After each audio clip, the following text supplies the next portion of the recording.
This episode of The Seminarian is sponsored by Asbury Theological Seminary.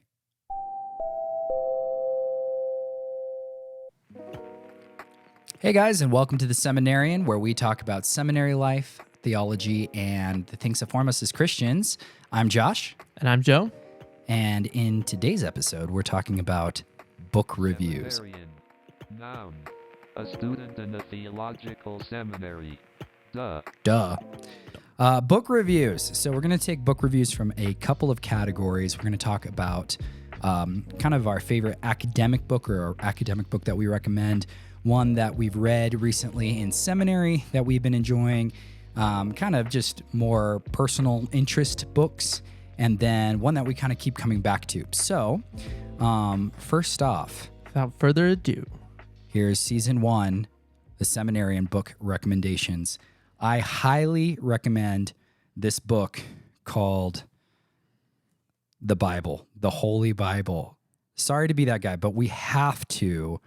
It's called like Bible Lust or something to that degree. I know it's basically premium goatskin Bibles we have to talk about it on this show. It's just, we have to. If you are a serious seminary student, this is what you want for Christmas right here. This is a Schuyler goatskin. This is the NASB 36 GSM, the gilded, it's not gilded, it is a guilty pleasure, but the gilded golden pages. Oh yeah. It's a thing. Premium Bibles is like a whole cult in and of itself. It is its own culture within Christendom. Yeah. I don't even, this is horrible. I barely even read this Bible. Oh my gosh.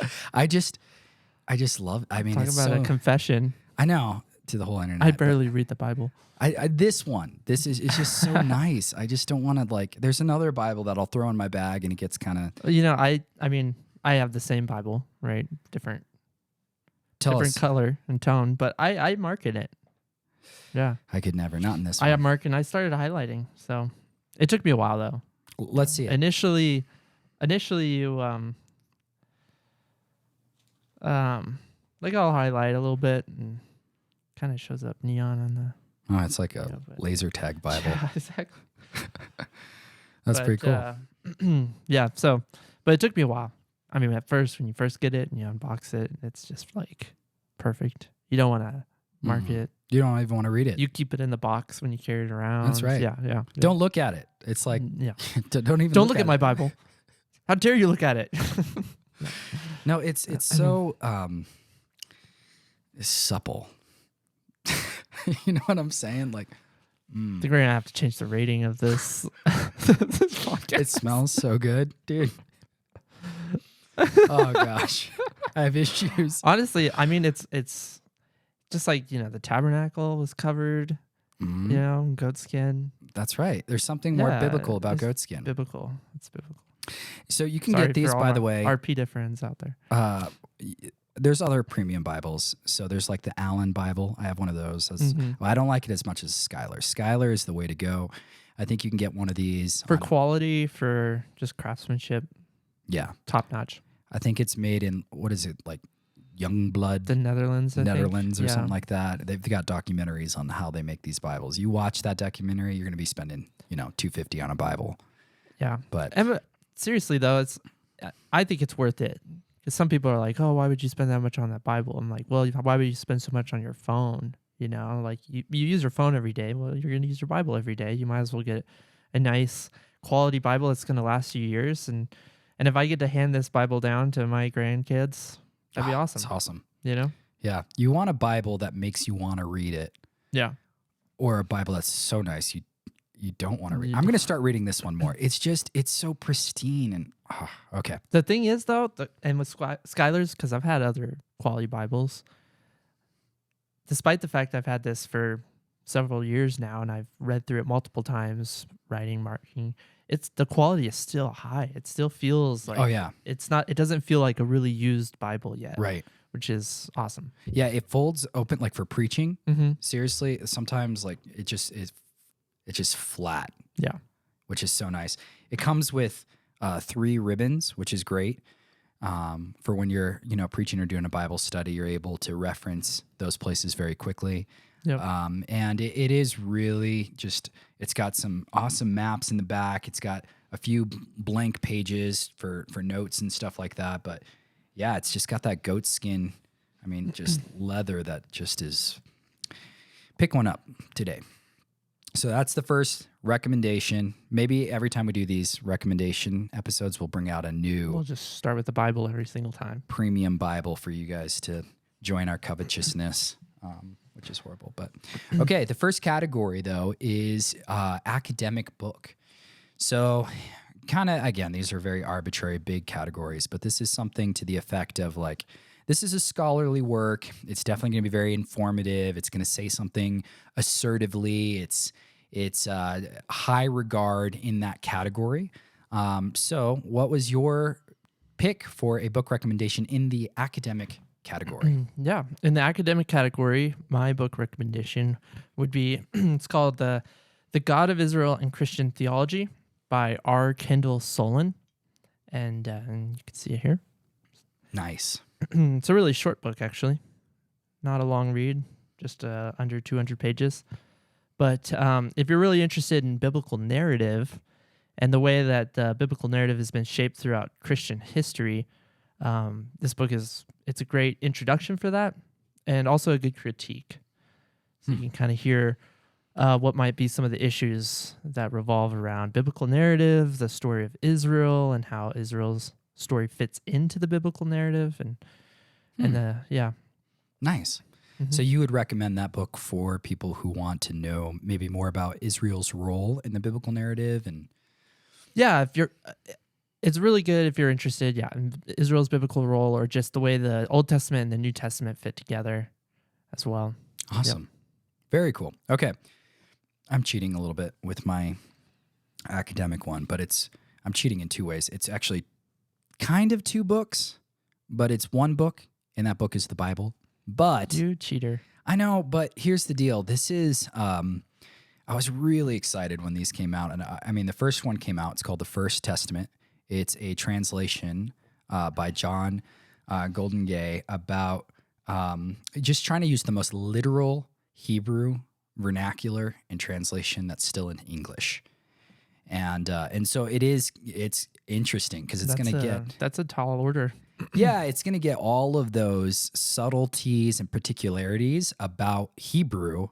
So for instance, when you read about God's anger, like he's slow to wrath, maybe, or slow to anger in English, it's going to say like he has a long nose, because that was the Hebrew idiom for describing anger or being slow to have a hot burning face and stuff like that. So it just has some really interesting translations where you're able to pick that up. But I don't know Hebrew yet. I haven't taken Hebrew, and so it's kind of like a middle ground of preparing me for some of that, but it's still in English. That's cool. It's just very so this is very nice. This is the First Testament. And then Scot McKnight wrote the Second Testament. So this is the New Testament. And I should show this. Yeah, there we go. And this is very short. It also shows you how small it is. I think the pages are way thinner, though. What does the pages look like? So it looks like a Bible. Oh, okay, yeah.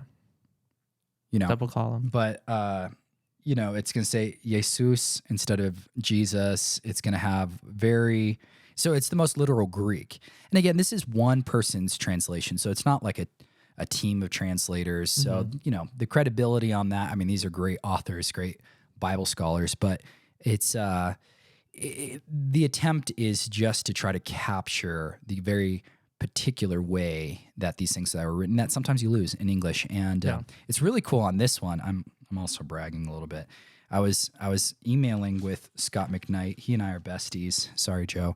And he sent me this little book cover for my birthday. Yeah, so that's very sweet. Yeah. So shout out to Scot McKnight. Thanks, man. Really appreciate the book. So a quick question. Yeah. Or is it in paragraph format or verse by verse, or it how does is? It is verse by verse, which obviously everybody knows that there weren't original verses or paragraphs or any of those things in the original writings, but that way you can still reference it. So I actually use this, again, because I'm not like a Greek scholar or anything like that. I use this in my homework a lot of the times, just kind of in place of an interlinear or something, because I don't got those skills yet. So this is a good recommendation. If you don't know Greek, you start with this, and I think you'll get a flavor for it. Flav. All right, what's our next category? Next category, in the opposite direction. Not that these books aren't scholarly or intelligent, at least. But like a mainline book. Okay, so the idea was, okay, if I don't want to get like crazy nerdy, what's just like a good book on Christianity that you would recommend, either on theology, Christian formation, that is, you could buy it at like Mardell's or on Amazon or wherever. So what would be your recommendation for this category? I don't have it here with me, but it's called Green Letters by Miles Stanford. Yep, Miles Stanford. And it's a pretty old book. And he was from Colorado Springs. That's where we are. Oh, really? Yeah. Oh, I didn't know Pretty that. sure he's from our city. That's nice. It's basically a Christian formation book. It walks through principles of Christian growth, spiritual growth. And they're really short chapters, but pretty profound, and really does speak to a lot of areas of life that, in a very biblical way too, which I really appreciate. And I find myself always kind of coming back to it as well. I pulled it up on my iPad. Oh, nice. It looks like that. Not always, though. That's like... Is this the older one? I don't... There's different editions. Yeah, there's different covers and stuff, but it's the Green Letters. There's the complete Green Letters, which is longer, and then there was like a shorter version, just the Green Letters. Got it. I recommend the shorter one because it's just easier to read and get through. But it's like an exposition of Romans, 6 through 8 or something like that? Yeah, it's one that you want to take a lot of time, just kind of reading through and just meditating on the different concepts and stuff. Yeah, it's good for like small groups too. We've done it in a small group setting before, and everybody reads a little bit and you talk about it afterwards. That was where I was first introduced to it. Was in a small group. At Bible college, when we went to Bible college. Exactly. Yeah, great book. Okay, mine is kind of very popular right now. Practicing the Way by John Mark Comer. Be with Jesus, become like him, do as he did. And this is about, just spiritual formation and looking at the life of Jesus and the ways that we can integrate these, I don't want to say spiritual disciplines, but like these rhythms of grace into our lives. And I'm not very far, but my wife and I are reading it, and I'm actually reading it with a mentor figure too. Oh, so nice. It feels like everybody's reading this book right now. And it's pretty cheap. I think I bought this at Mardell's for like $16. They were having a sale. That's not bad, yeah. Nice. Practicing the Way. Nice. All right, next category. This is a book that you like from seminary, one that you maybe read in a course that you took and that you found like, oh man, this is very informative. Yeah. For me, the book that I recommend from seminary would be the New Testament Rhetoric. See that by Ben Witherington and Jason Myers. B-Dubs Trace. Yep. For our very own Asbury professor, biblical studies professor, and I highly recommend it. I wasn't very familiar with New Testament rhetoric, and so I took the New Testament introduction class, and this was one of the required readings, and I thought it was really good. It was really insightful. An entirely different way of reading and understanding the New Testament that's really more consistent with its context and how it would have been understood and written. So, yeah. And Ben Witherington III is like one of the legendary top Bible scholars. Legend.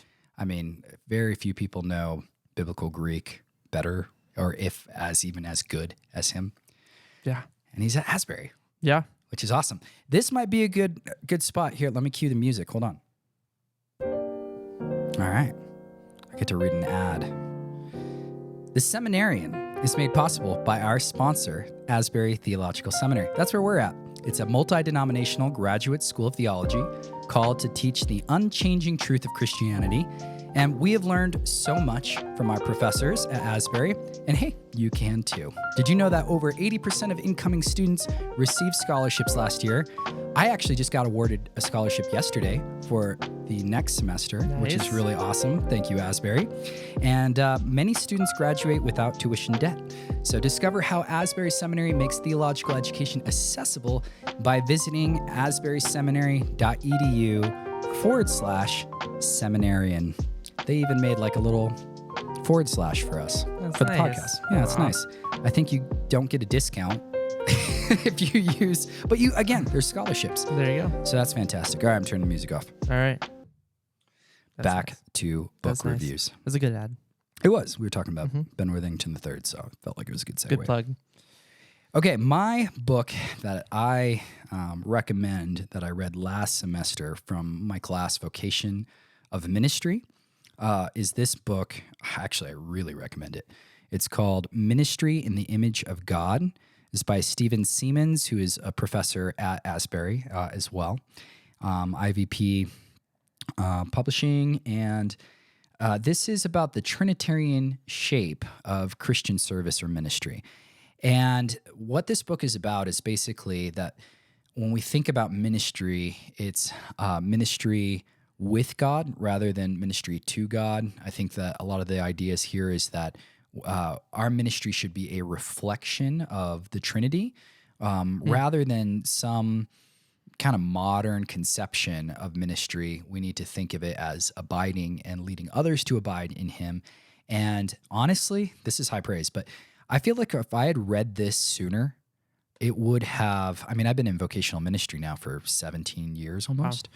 And I think this would have really saved me a lot of grief. I think I developed kind of a toxic relationship, not totally, but in some ways in ministry, that if I had read this, it would have saved me some of that. So highly recommend. And again, this is another Asbury book. So thank you, Asbury. Nice. Okay, next category, a book of interest that you would recommend. So this is just stuff that you like reading and nerding out about and recommending that to our listeners. Book of interest. This one was a hard one. This is a hard category because if you look on my Amazon search list, it's like so many books that I'm like going back to. I'm like, oh man, I want to read that one.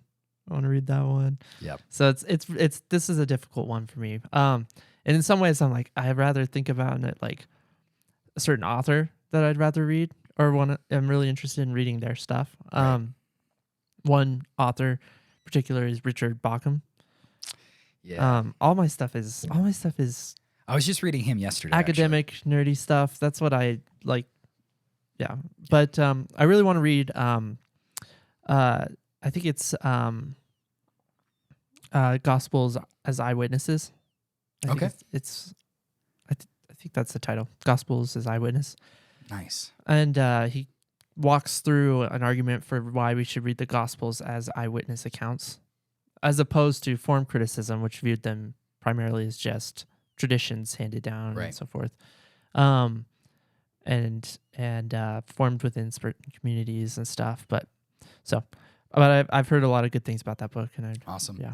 Do you have one with you that you would also recommend as an interest? I actually don't. Okay, fine. Unfortunately, sorry, guys.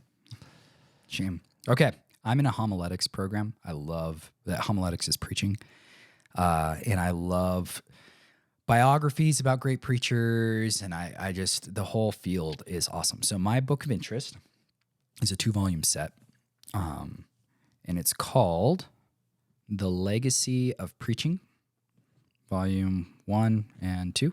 Wow. And they're pretty thick, but what's so cool about these is that it is a anthology of history's greatest preachers. So I think it starts with,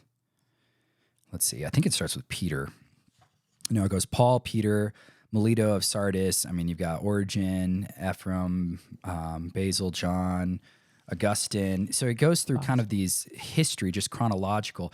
This one ends with the revivalists. I think it's like Jonathan Edwards, John Wesley, and then George Whitefield.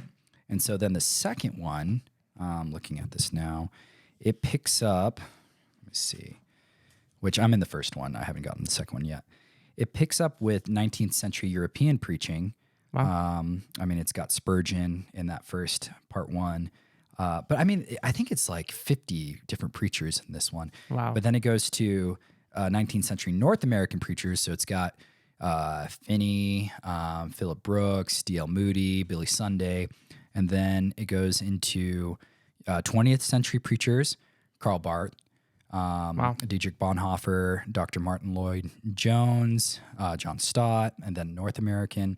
Anyway, and then it ends, I think the latest it's got is like Billy Graham. J.I. Packer is the last preacher that's in this. And so what it does, sorry, I'm nerding out about this a little bit. It's okay. It gives their historical background of the context in which they preached. It gives kind of their theology on homiletics and preaching, which is awesome. Then it gives kind of their contributions of the difference that they made in the sphere of homiletics and preaching in their own congregations or their own audiences. And then lastly, it gives a sample sermon of each preacher. Wow. And it kind of identifies, here's like, this is the quintessence of this preacher's preaching legacy. Yeah. So this is one of my favorite things. And so I'm actually super cool. Yeah, it is. That's a hefty read. No. Well, it's cool because I'm reading it at a coffee shop with two other preacher friends of mine. And so we'll just read it sometime in the week. And then we come on Thursday mornings at Wayfinder Coffee. And we just kind of process, what did you underline? What did you think was cool? What can you learn in your preaching ministry and stuff like that? So it makes it a little easier because we're discussing it. But yeah, it's a deep dive into the history of preaching. So that's my area of interest. That's super cool. Yeah. Last category. This would be a book that you kind of keep coming back to. One that, for whatever reason, you want to reference again, or it's like, oh man, I love reading this book. Yeah. That you would recommend for our audience. Yeah. I did bring this one. And it's a book by John P. Harrigan called The Gospel of Christ Crucified. Yes. Which is a theology of suffering before glory. So, good sense of that. I was also going to bring this book, but I almost knew for a fact that you were. Yeah. So I had to change my answer, but ditto on that one. This book kind of rocked my world, my theological world. He challenges. First of all, it's a big sweeping overview of biblical theology, essentially. That begins with like worldview and moves on to major themes through the Bible and essentially the shape of the biblical narrative from beginning to end. Protology, creation, to eschatology, new creation, and he kind of does what my other recommended book, Kendall Soulen, is working on with biblical narrative, incorporating Israel's story as fundamental and essential, and continuing even. So he really challenges a lot of some of the mainline academic presuppositions about the kingdom of God, realized eschatology, the day of the Lord, stuff like that, and really argues heavily for understanding the New Testament and the Bible with a Jewish apocalyptic framework. That's awesome. Yeah, I first got turned on to John Harrigan when I was listening to the Apocalyptic Gospel podcast, which is a fantastic podcast, better than this one, even, dare I say. Shout out Apocalyptic Podcast, guys. Maybe we'll get them on the show sometime. That'd be awesome. That'd be sweet. But John Harrigan is also a graduate of Asbury Theological Seminary. Yeah. Which is really cool. So that's one of the reasons, in fact, that we chose to go to Asbury, because we were like, whoa, John Harrigan went there. Yeah. And I ditto. That book will rock your world. Yeah. For sure. Yep. Okay, mine, a classic, and that is by the late Timothy Keller. We miss you, Tim. his book on prayer is seminal. It's awesome. So I've gone back through this. I rarely read a book twice, almost never. In fact, I had to read for one of my classes, what was it? When Helping Hurts by Corbett. I forget. Fickler and Corbett. I forget what their names are. But I read that earlier, and I was so annoyed that I had to read a book again because there's just so many books, like you were saying, that are on my kind of to-do list that I'm like, I don't have time to read a book twice. Especially, I mean, that book is good. Don't get me wrong. But it's like I understand the concepts. However, this is a book that I would reference again and would read over again. I haven't read it fully over again, but I've referenced it a couple times now, just because I think that prayer is so important and just central in the life of a Christian. And yet it is surprising how few books are like just written classically on prayer. Yeah. You get a lot of books, like fringe books that talk about prayer, but not ones that are just like, this is prayer. You know, this kind of covers the scope of what a life of prayer should look like. And to me, it's the best one on the subject of prayer. So very nice. Very nice. That's my recommendation. We'll have to read that. We'll have to read each other's books. Yes. Yeah. And here's the deal. You can watch this video on YouTube if you're listening. We probably should have said that in the beginning. You can watch this. Oh yeah, by the episode. But also we will put the links for these books in our show notes with the transcript. I'll put it right up on top so you guys can find these books. But closing thoughts on maybe just how to engage lots of kinds of reading, especially as a seminary student, you know, finding the time to read, that type of thing. What are your thoughts, Joe? Yeah. I think you do a lot of reading when it's something you're really interested in. That always helps me. Yeah. So, but reading things or books that you wouldn't normally read is really valuable. Right. So in seminary, you're going to come across, you'll have classes where you're going to read like 5 books or something. And it's like, well, I've never imagined myself reading any of these books or something along those lines, you know. And there's a lot of value in coming in contact with different ideas and different writing styles and stuff like that can be really shaping. That's a great point, is you don't want to get yourself in a echo chamber of books, right? Yeah, if you read only things that you like or agree with, you know, then you're just going to only stay within that sphere. Yeah, definitely. Reading things that were uncomfortable for me have been some of the most shaping and forming, giving me the most pause for thought. I mean, we were talking about our Kendall Soulen. He wrote an article about using the divine name and how, anyway, maybe I'll link that as well, that article. I don't know if it's for free, but if it is, I'll link where you can find that. But that was super challenging recently, Joe, that you sent me. Yeah. And it was uncomfortable because I was like, oh, snap, I'm from a tradition that uses the tetragrammaton, the divine name. And he challenges that and says, yeah, you should think twice before you do that. So that was, I That's agree. a little teaser to read the article. It's good. It's so good. Yeah. But yeah, just stuff like that, I think challenging your thoughts are really important. I'd also say kind of on like, how do you get to reading so much is learning a little bit of speed reading is super valuable. Or like for some people, that's audiobooks, right? Yeah. And there are books that I would do. Right now I'm doing, what is the name of that book? I shouldn't put myself on the spot. The Way of the Dragon, The Way of the Lamb. And it sounds like a Bruce Lee book, but The Way of the Dragon. But it's about abuses. Cool. It is. It's really cool. It's about abuses of power in the church and kind of following either the world's model of what power looks like or the Lamb, Jesus's model of what power looks like and how that comes to bear on church. But I don't have time to read it, so I bought it on Audible, and I'm just listening to it when I'm driving or whatever. So, yeah, there are those little shortcuts of like learning how to speed read, doubling the amount that you can read. And that's actually really easy. It's not that impressive, to be honest. But look up, maybe we'll do an episode on that. But those kind of little hacks to try to get more content in. Because if you're only Yeah. reading like a book a month, you got to be really selective in Right. what you're going to read that year. Versus if you can read and fit more in, schedule more time, you could get 4 times that amount of content easily within the Yeah. same year. And I think that's really valuable. And in seminary, sometimes you're reading a book in 2 weeks.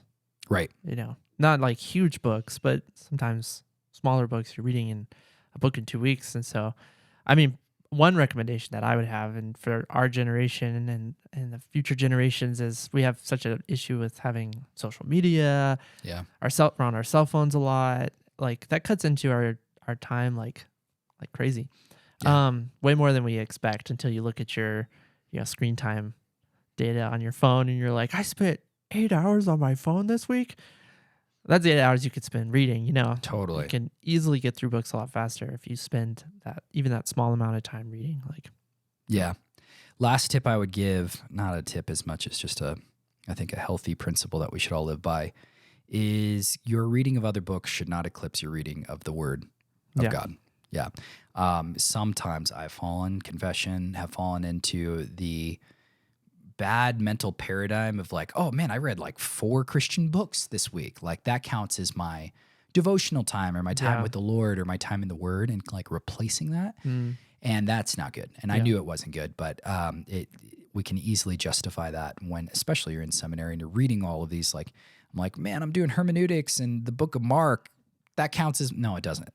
And so just having that sacred space, it is the book above all other books, and so therefore it really should be the first that we're going to, and that we carve out special time for that. But and to bring it full circle, that's why you get a nice Bible that you want to read. Amen. Cue the music. What do you guys think? What are some of your favorite books that you would recommend in any of those categories? Academic, pleasure reads, ones that you think are just good Christian formation books. Let us know on the Facebook or Instagram post of this episode in the comments. And make sure to subscribe to the show. If you found this useful, maybe suggest it to some friends.